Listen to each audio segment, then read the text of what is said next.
Abra sua Bíblia na carta de Paulo a Tito, no capítulo 1, a partir do versículo 10.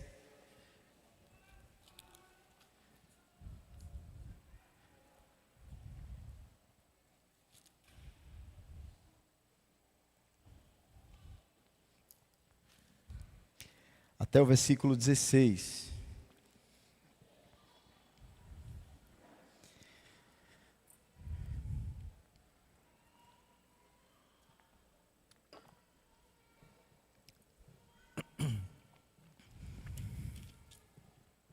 Deixa eu respirar. Diz assim a palavra de Deus: porque existem muitos, especialmente os da circuncisão, que são insubordinados, falam coisas sem sentido e enganam os outros. É preciso fazer com que se calem, porque andam pervertendo casas inteiras, ensinando o que não devem, com a intenção vergonhosa de ganhar dinheiro. Foi um dos cretenses, um próprio profeta deles, que disse: os cretenses são sempre mentirosos, feras terríveis, comilões, preguiçosos.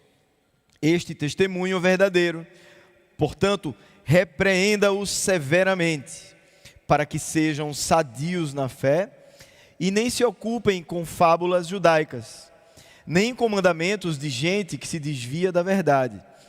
Todas as coisas são puras para os puros, mas para os impuros e descrentes, nada é puro, porque tanto a mente como a consciência deles estão corrompidas. Afirmam que não conhecem a Deus, mas o negam por meio do que fazem. É por isso que são abomináveis, desobedientes e reprovados para qualquer boa obra. Vamos orar? Senhor Deus, estamos diante da Tua Palavra, da maneira que nós já começamos explicando, ó Deus, às crianças sobre o Teu amor incondicional por pecadores através de Cristo Jesus, ó Pai. Que hoje, que nesta manhã, nós entendamos, ó Pai, que o meio para nós nos relacionarmos contigo se chama Cristo. E qualquer acessório que nos leve além ou aquém de Cristo Jesus, ó Pai, que isso seja tirado da nossa vida, seja tirado da vida da igreja. Nos ajuda, ó Deus, a igreja a rebater todo falso ensino.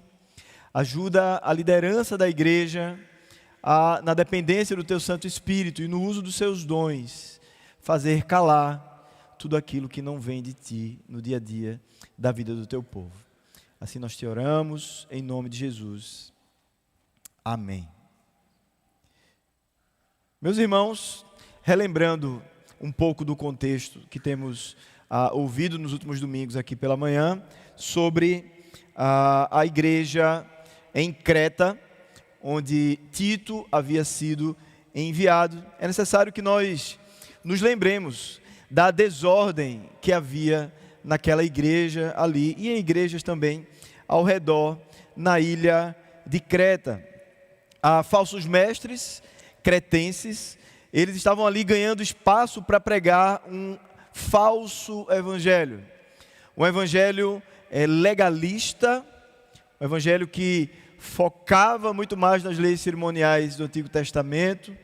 Havia também um dualismo, um tratamento das coisas criadas como se essas coisas pudessem ser impuras, porque Deus não se importa com a matéria, e também isso levava a uma imoralidade, porque se o corpo não compete a Deus, se o corpo é por si só algo que não é espiritual, então as pessoas poderiam fazer aquilo que quisesse com o corpo. As pessoas mais simples estavam sendo desvirtuadas. Imagine aí famílias inteiras sendo ali desvirtuadas por esses pensamentos. E aí aqueles que eram mais ligados à palavra de Deus, aqueles que estavam mais vigilantes, atentos àquilo que era o verdadeiro ensinamento, estavam preocupados com os ensinos desses falsos mestres. Por trás desses falsos mestres, nos bastidores da história, haviam também alguns judeus, homens descrentes em Cristo Jesus, que estavam alimentando aquela mentalidade desses falsos mestres cretenses, porque eles não criam na suficiência de Cristo e também ensinavam uma insuficiência em relação a Cristo Jesus. Então Paulo, no discernimento do Espírito Santo, ele envia Tito àquela igreja ali a Creta, para que Tito pusesse em ordem, para que Tito, olhando para a situação ali daquela igreja, que tinha muitas pessoas que estavam se desviando da verdade, e Tito ali apregoasse a fidelidade bíblica, o evangelho da graça.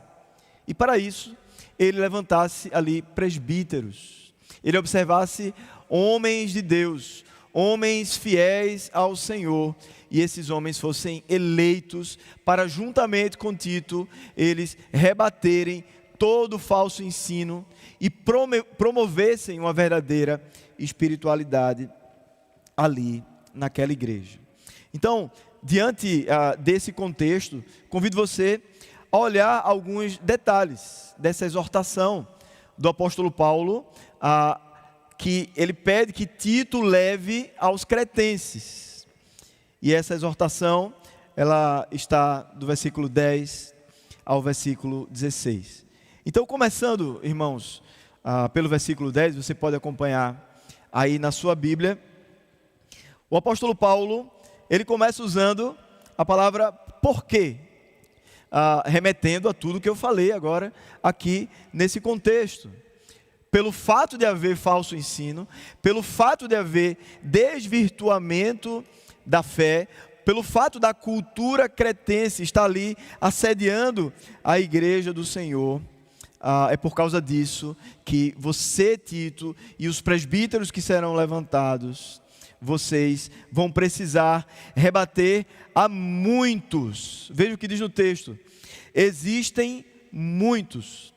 Ao contrário do contexto de Timóteo, que haviam algumas pessoas, aqui você vai observar que nessa igreja não existem apenas algumas pessoas desvirtuadas, mas existem muitas.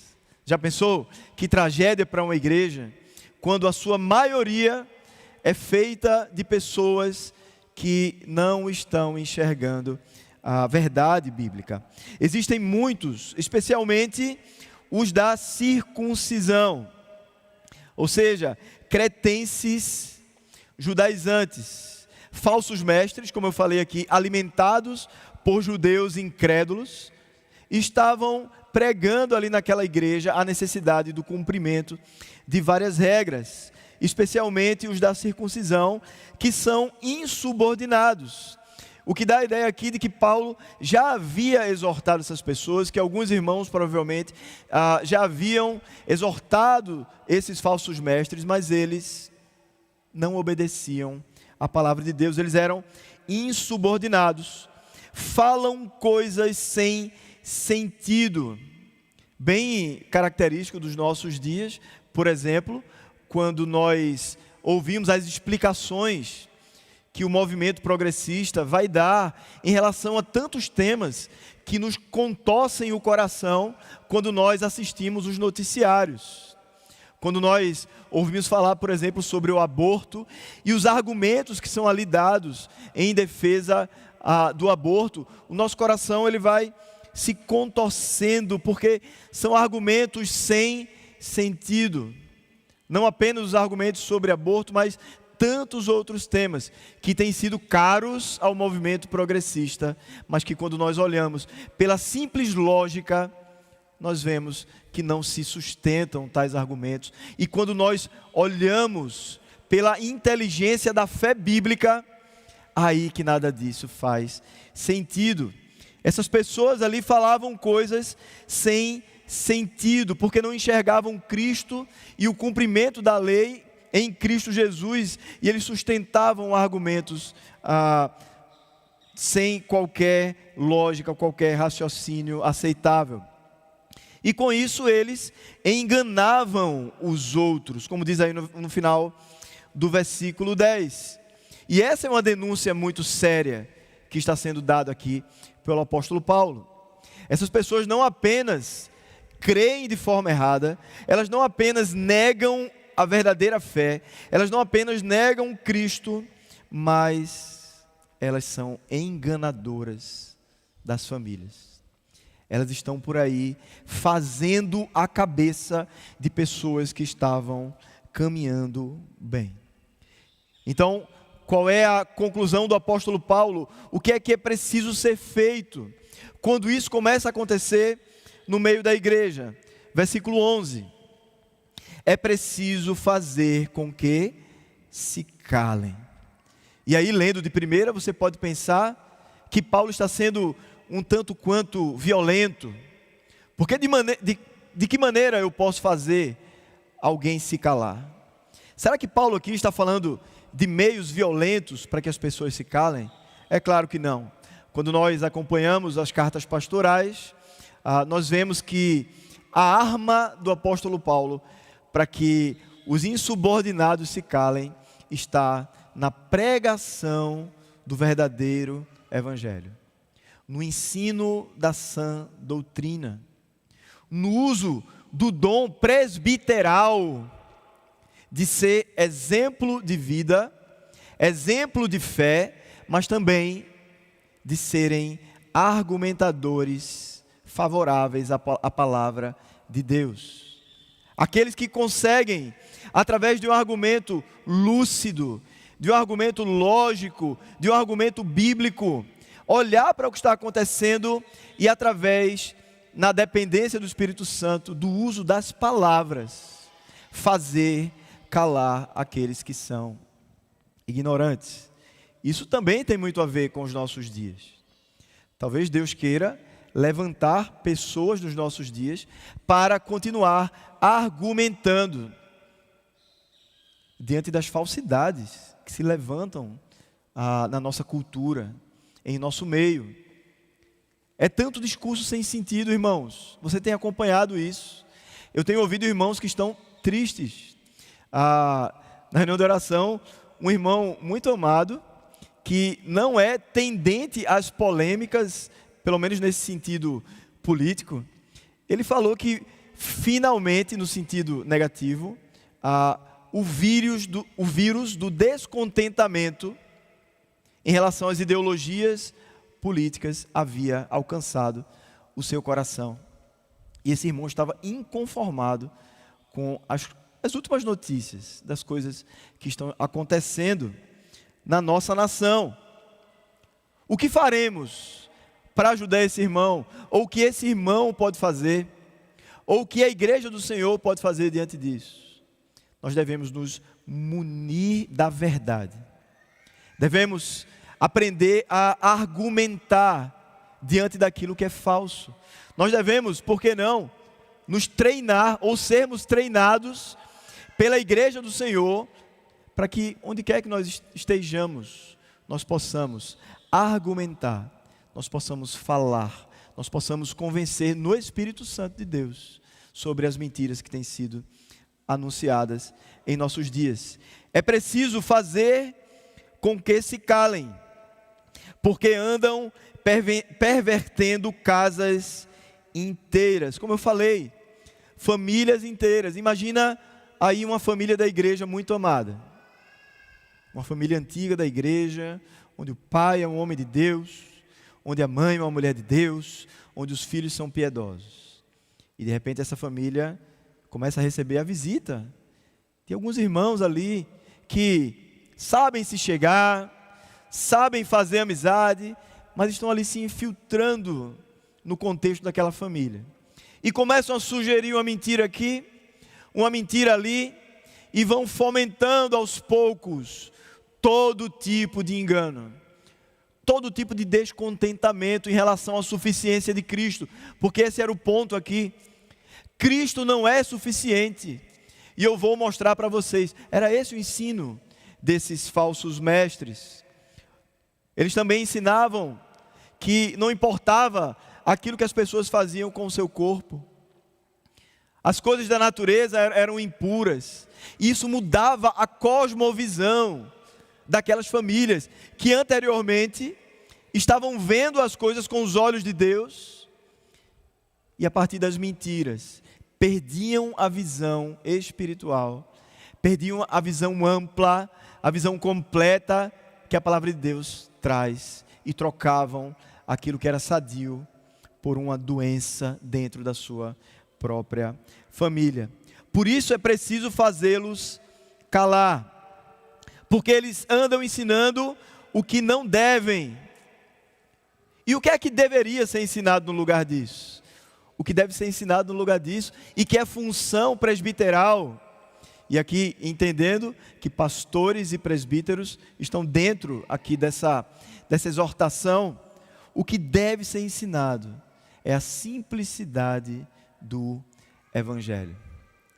É a vida, é o relacionamento com Deus, única e exclusivamente baseado em Cristo Jesus, na fé em Cristo, no cumprimento de toda a lei cerimonial feito na cruz do Calvário, na vida vivida através do Espírito Santo. Por quê? Porque o Espírito Santo sempre leva a igreja a caminhar na suficiência de Cristo, a caminhar numa vida para a glória de Deus. Quando a igreja é guiada pelo Espírito, Cristo é suficiente. Essas pessoas estavam ensinando o que não deviam. E pior ainda, irmãos, movidos por vergonhosa ganância. Olha aí, o que está por trás de toda essa situação. Por que eles são tão ávidos? Onde é que eles encontram tanta motivação para permanecer no erro? Onde é que eles encontram tanta motivação para negar as exortações, para negar o próprio Cristo? Ele diz que eles são movidos por vergonhosa ganância. Havia interesse, havia busca por posições, busca por louvor, busca por elogio, busca por serem de alguma maneira influentes, busca por de alguma maneira também ter retorno material por parte das famílias que eles estavam ali iludindo. Até hoje, queridos, se você andar no meio neopentecostal, e às vezes até no meio pentecostal também, aqui não é uma crítica ao sistema, mas é o que acontece porque eu presenciei, na minha época, na minha infância, pessoas que entravam nas casas, pessoas que passavam dias naquela casa, fazendo ameaças espirituais. E ali, uma pessoa da minha família, a quem eu gostava sempre de estar na casa dele, recebia esses falsos profetas. E esses falsos profetas faziam ameaças espirituais ali àquela família. E eles eram ali sustentados financeiramente, eles recebiam alimento, eles dormiam por vários dias ali naquela casa. Interesseiros, que pregavam tudo, menos o Evangelho de Cristo. E isso acontece muito nos nossos dias. Não era diferente. Esses falsos profetas eram movidos por ganância. E Paulo, ele fala a Tito aqui, ele lembra a Tito de um próprio profeta cretense, provavelmente Epimênides. E Epimênides, ele dá um tipo de profecia sobre a cultura cretense. Ele diz assim: os cretenses são sempre mentirosos, feras terríveis, comilões e preguiçosos. É exatamente o retrato do interesseiro. Ele não quer o bem dos outros.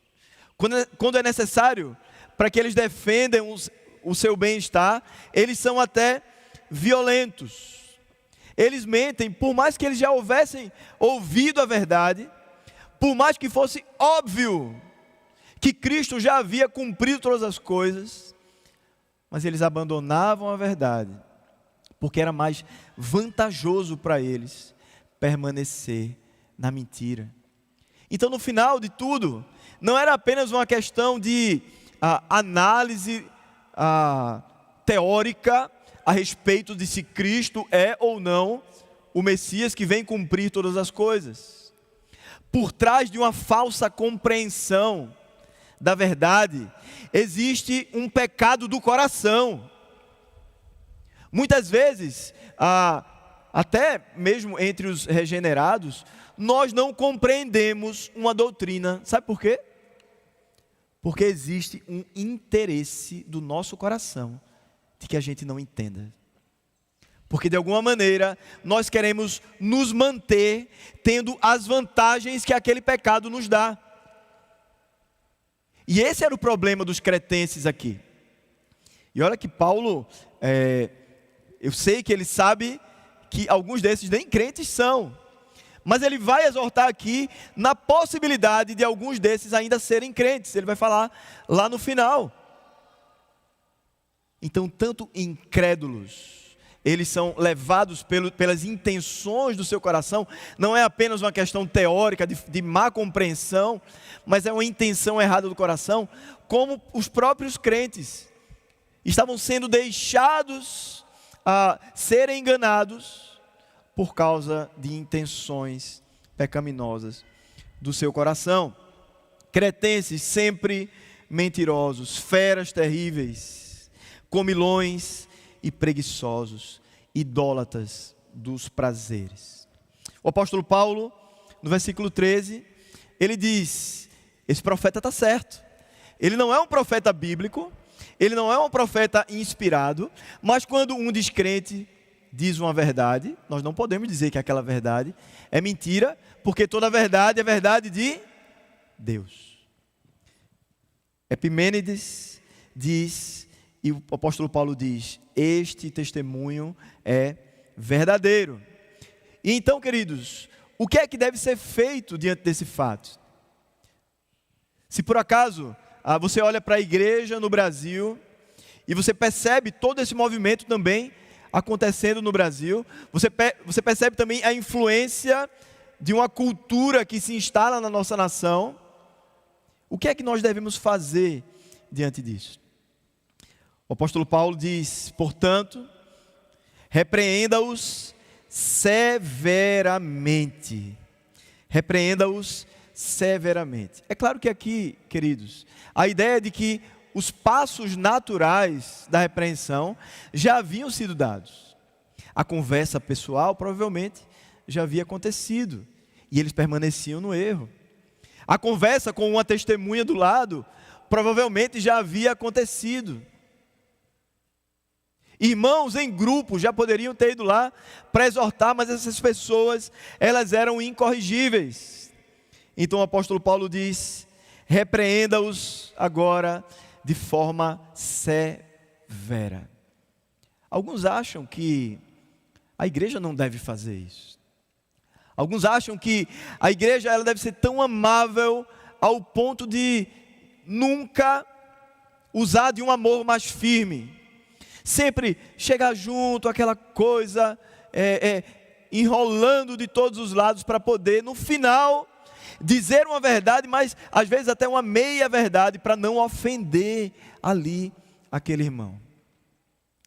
Mas, meus irmãos, diante do ensino que desvirtua a vida da igreja em relação a Cristo Jesus, nós devemos usar de severidade. E eu volto a dizer aqui, ninguém aqui está falando de uma violência. Ninguém está aqui falando de uma ação física contra o corpo de uma outra pessoa. Mas a Bíblia, em diversos momentos, fala que Deus repreende severamente o seu povo quando ele é contumaz em seu pecado. A Bíblia fala lá em Hebreus que o pai que ama o seu filho, ele repreende o seu filho. E ele faz isso porque ele o ama. Então, se no meio da igreja, se no meio da igreja de Casa Caiada, se no meio da igreja do Senhor, espalhada da igreja presbiteriana do Brasil, nós identificamos Cristo sendo deixado de lado, a suficiência em Cristo Jesus sendo solapada, sendo ali enterrada, nós devemos sim, de forma sábia, é claro, repreender severamente esse tipo de pessoa ou esse tipo de grupo. Então, ele fala para repreendê-los severamente. Para quê? Para que sejam sadios na fé. Então veja aqui a misericórdia que há no coração do apóstolo Paulo, mas entendendo aqui que é o Espírito Santo que está guiando o apóstolo Paulo, ele ainda está no propósito de olhar para esses homens que estão fazendo esse desserviço ao Evangelho e, através do ensino e da repreensão severa, alcançar a cura da fé desses homens. Olha aí, ele não está dizendo, olha, bota esses homens para fora. Isso poderia chegar, é claro, no processo disciplinar, que nós conhecemos, porque já aprendemos aqui na igreja, que no processo disciplinar, quando a pessoa até o fim não se arrepende de jeito nenhum, essa pessoa é necessário que ela seja tirada da comunhão da igreja, e que ela seja tida como alguém que não faz parte do corpo de Cristo. Mas parece que o apóstolo Paulo está um passo antes ainda aqui, ó. Ele está dizendo, repreende, para que a fé deles seja curada, porque a fé deles está doente. E através da conversa, através da repreensão, através dos dons presbiterais, quem sabe essas pessoas serão levadas ao arrependimento, para que sejam sadios na fé, e não se ocupem com fábulas judaicas, nem com mandamentos de gente que se desvia da verdade. Agora aqui aparece a figura de pessoas de fora da igreja. Os falsos mestres que Paulo está advertindo aqui a Tito, são cretenses, são pessoas interesseiras, são pessoas que estavam vivendo a onda da cultura, estavam pegando características do judaísmo e características de um gnosticismo incipiente que estava ali acontecendo, estava juntando tudo e apresentando como proposta para a igreja. Esses são os falsos mestres. Mas por trás dos falsos mestres haviam judeus incrédulos, aqueles que olhavam para Jesus e diziam, eu não acredito que esse Jesus é o Messias não. Olha, faz o seguinte, já que vocês são cristãos, então, por que não trazer de volta o cerimonial religioso do culto do Antigo Testamento? Porque isso pode garantir que Deus receba o culto de vocês. E eles passavam a trabalhar no ensino a esses falsos mestres. São os falsos mestres dos falsos mestres, ok? Essa é a lógica aqui. E eles preparavam a cabeça e o coração daqueles falsos mestres para que eles utilizassem de conteúdos, de práticas, de rituais judaicos, tanto para o culto como para a alimentação, por exemplo, mostrando que tais coisas eram pecados e que Cristo não era suficiente para que Deus os recebesse. Eles precisavam cumprir todo aquele mar de regras para que Cristo estivesse de bem com eles. Como eu falei aqui para as crianças, para que eles tivessem segurança no amor do Pai, eles precisavam de alguma maneira comprar o amor do Pai através das suas boas obras. Esse era o ensinamento dos judeus, essa era a mescla de um cristianismo com um judaísmo, e esses homens de fora da igreja estavam influenciando a igreja. E o que é que isso tem a ver com a gente? Será que as pessoas de fora da igreja não estão influenciando você? Será que todo esse pensamento, toda essa onda, os ares dos nossos dias, de pessoas, até de filósofos conhecidos no nosso Brasil, que ali muitas vezes falam em nosso lugar, e a gente fica pensando que eles são até crentes, mas não são, viu? Não são crentes. E nós ficamos ouvindo aquelas pessoas ali, e aquilo começa a fazer parte da nossa visão. E a gente começa a querer misturar um pouco de cristianismo reformado com um pouco de filosofia incrédula, com um pouco de progressismo, e a gente bota tudo nesse caldeirão. E a gente está sendo cozinhado, e a gente não sabe disso. O nosso contexto cultural, assim como o contexto cultural de Creta, é um contexto muito bagunçado. Nós precisamos ter muito cuidado, tanto com os falsos religiosos, como os judeus, como com o pensamento gnóstico, que ensinava que as coisas materiais eram impuras, portanto você faz o que quiser com o seu corpo, porque Deus não trata das coisas materiais. Nós precisamos ter muito cuidado, precisamos entender que tudo é de Deus. Exatamente o que ele vai falar a partir do versículo 15. O apóstolo Paulo diz: todas as coisas são puras para os puros. O que é que Paulo está querendo dizer com isso aqui? Ora, se os judeus e se esses falsos líderes judaizantes ali de Creta olham para as comidas e dizem que essas comidas são impuras por causa dos rituais cerimoniais do Antigo Testamento, isso acontece porque eles não têm os seus olhos espirituais abertos.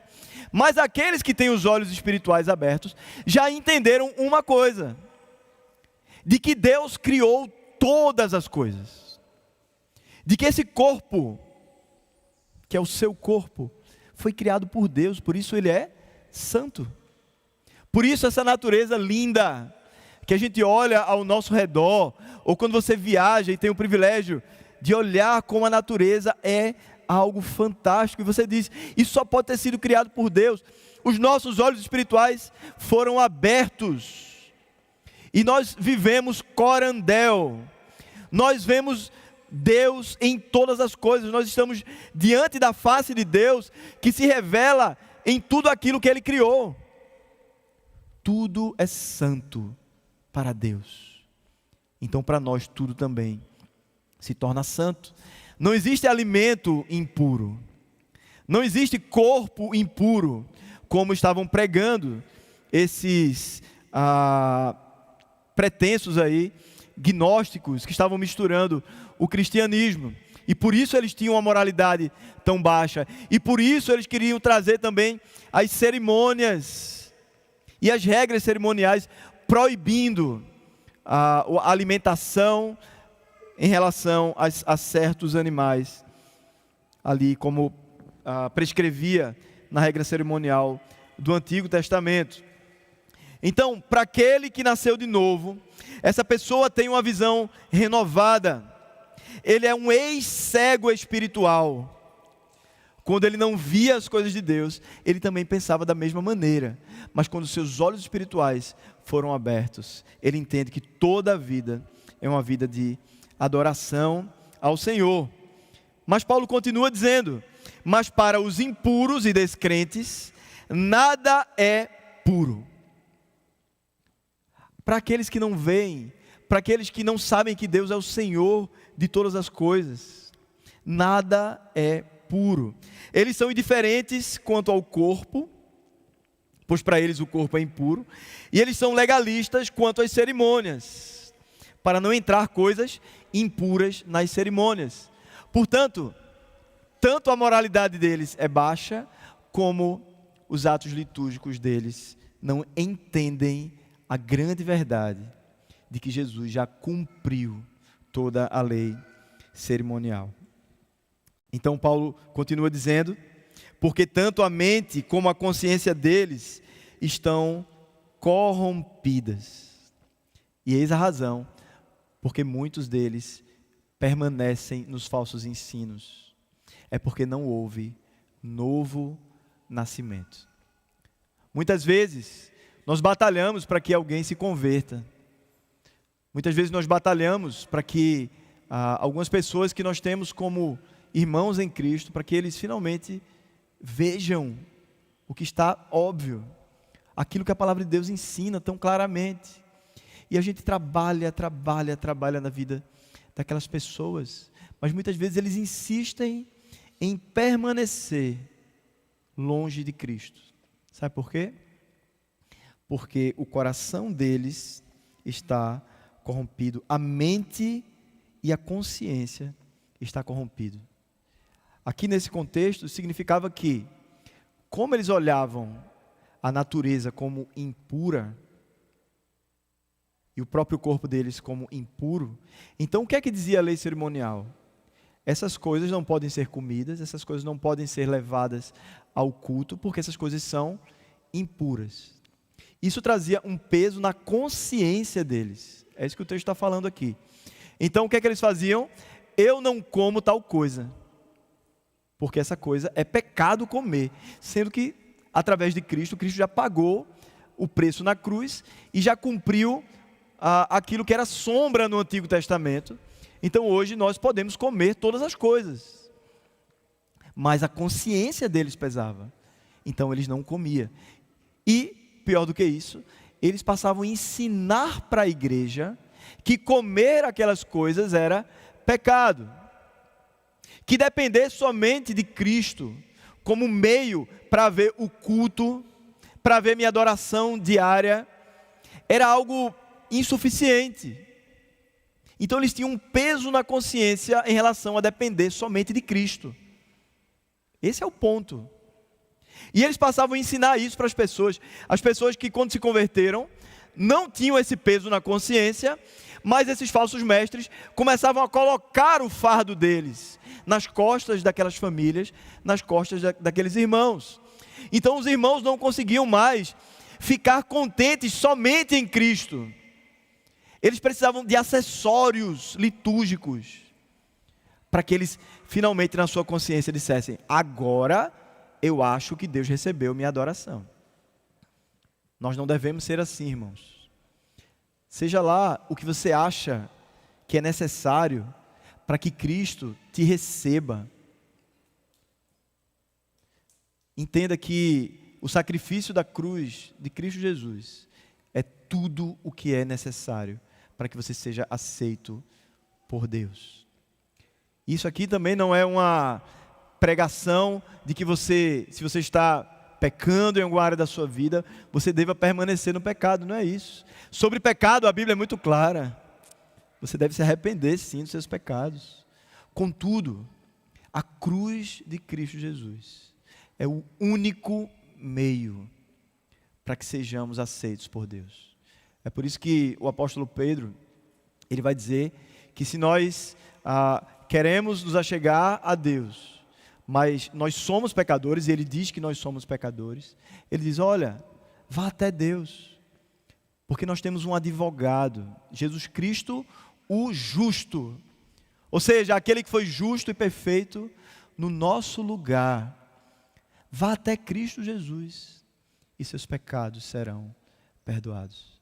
Pedro não diz: dê 2 pulinhos, cante 3 louvores, reze 50 vezes o Pai Nosso. Ele não diz isso. Ele diz: se arrependa e vá aos pés de Cristo Jesus. E o sangue de Jesus nos purifica de todo pecado. Esse é o Evangelho. Não é simples? É simples. Mas nós inventamos muitas coisas para nos sentirmos na nossa consciência aceitos por Deus. Não confie na sua consciência.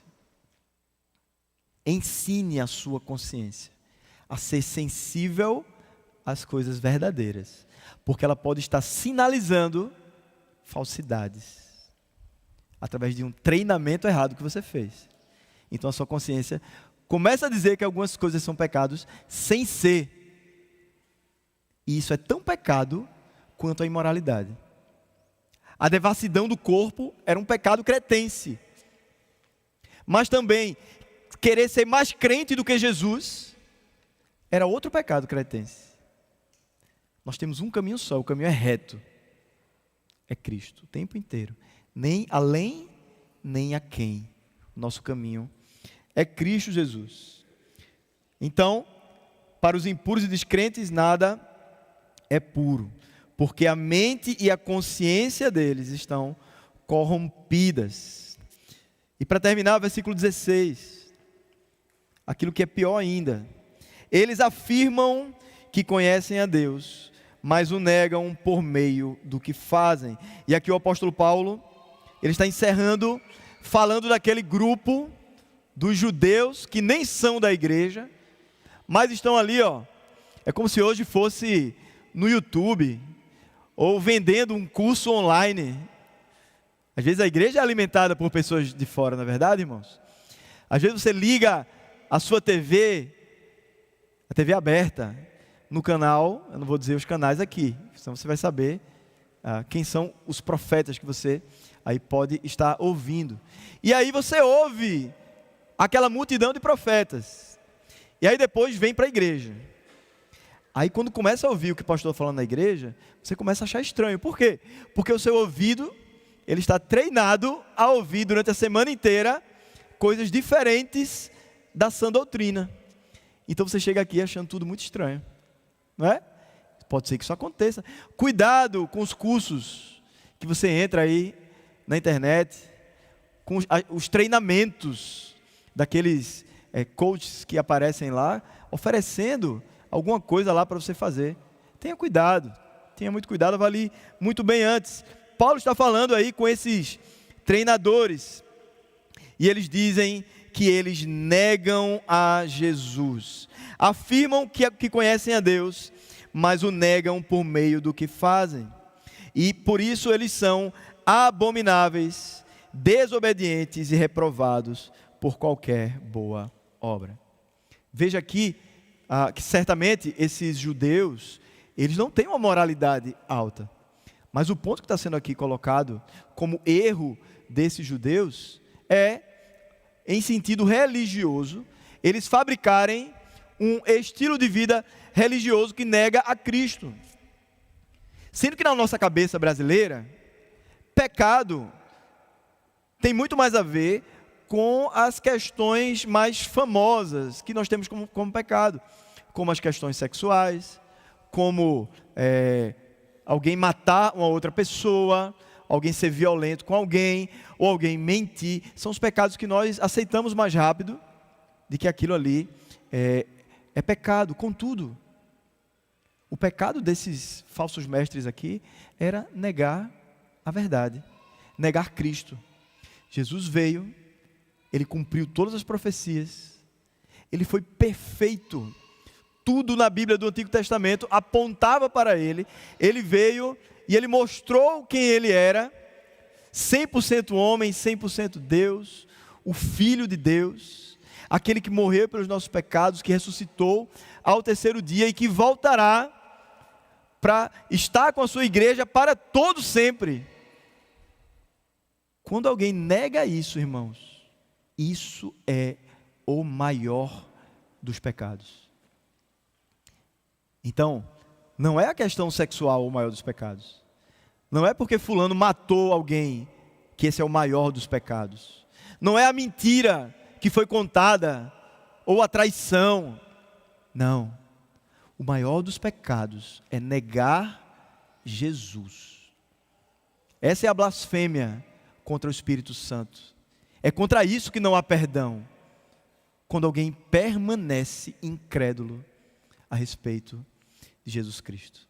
E era isso que estava sendo orquestrado por Satanás, que através desses judeus que pareciam ser tão bonzinhos porque eram religiosos, mas eles terem como proposta um evangelho onde Cristo não é suficiente, isso era algo digno de toda a reprovação, de toda a severidade por parte de Tito e por parte dos presbíteros que estavam sendo levantados ali naquela igreja. Portanto, meus queridos, meus irmãos, esse ensinamento é para toda a igreja. É para que a gente fique atento a qualquer evangelho que fique aquém do que Deus requer na sua palavra e que fique além de Cristo Jesus. Nós precisamos ter um evangelho simples, um evangelho da graça de Deus. Essa palavra é para os presbíteros da igreja, para que todos nós, como presbíteros da igreja, possamos estar atentos aos ventos de doutrina do nosso tempo, para que tanto engano proferido aí para todos os lados, e que todos nós hoje temos acesso, tudo isso seja refutado. E não é uma questão política, irmãos. Não é uma questão de defender bandeira A, B ou C. É questão de olhar para a verdade bíblica, olhar para as mentiras que se instalam e reprovar o erro. Se nós não fizermos isso, nós estamos sendo infiéis. Portanto, não interprete que nós estamos aqui levantando bandeiras políticas. Nós estamos aqui erguendo a palavra de Deus contra toda a mentira. É isso que nós devemos fazer como igreja do Senhor, e quanto aos presbíteros e pastores, é isso que nós devemos fazer. Devemos lembrar, por fim, de anunciar que tudo pertence a Cristo, que não existe coisas impuras e coisas puras, mas que tudo pertence a Deus, e a igreja deve sim honrar a Deus em todas as coisas, sendo gratas por todas as coisas materiais e espirituais, santificando para a glória de Deus toda a sua vida no corpo e na liturgia, através do sangue de Cristo. É isso que nós devemos fazer como igreja do Senhor. Vamos orar, queridos. Senhor Deus, muito obrigado, Pai, pela Tua palavra. Obrigado porque, ao passo que nós avançamos nas cartas, nos livros bíblicos, seja de manhã, seja de noite, o Senhor está edificando o seu povo. E nós não estamos sem noção das coisas que estão acontecendo ao nosso redor. Nós não estamos sem munição para nos protegermos. Nós temos o que dizer para as nossas famílias, Senhor Deus. Obrigado porque essa é uma igreja, Pai, que tem buscado fidelidade à Tua palavra. É verdade que tudo passa. É verdade que toda filosofia passa, todo movimento social passa, mas a Tua palavra permanece para todo sempre. E é nela que, como igreja do Senhor, nós estaremos firmados. Nos ajuda, ó Pai, não permite que o reino de trevas ganhe espaço em nosso meio, mas muito pelo contrário, que a Tua igreja saia, que a Tua igreja anuncie, que a Tua igreja expanda anunciando e vivendo a Tua verdade. Assim te oramos, ó Deus, no nome de Cristo Jesus. Amém.